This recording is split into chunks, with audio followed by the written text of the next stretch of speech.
Computer Science Videos here today to show you guys in this tutorial how to use Microsoft OneNote for Office 365 on a Mac computer. Tutorial 11, locate your OneNote file within OneDrive. Without further ado, let us start the video. So in this tutorial, you need to have access to a Mac computer, have access to an account for Microsoft Office 365. Now this company works with a business. We can now start the tutorial. Let's now go all the way down to the dock. Go to Launchpad, go to the web browser, which is Google Chrome in this case. Now go to office.com.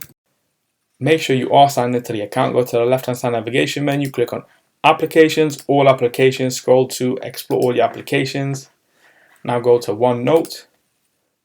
Now what we can do is click on Admin's OneDrive, Computer Science Videos, beneath Computer Science Videos Notes, and this will directly take us to OneNote and where our notebooks are located. So if I were to click on My Files, Notebooks, Computer Science Videos Notes, what we have been working on across the last 10 tutorials.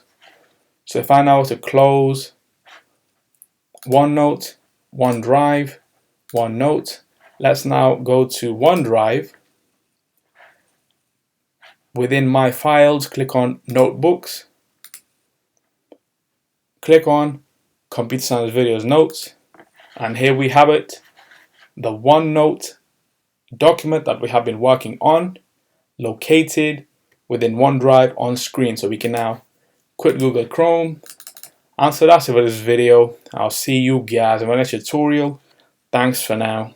Thank you for making it towards the end of the video. Be sure to subscribe to my channel, Computer Science Videos. Be sure to check out the previous video on screen now, or you can ideally click on the playlist and watch all the journey for computer science videos from the start until now.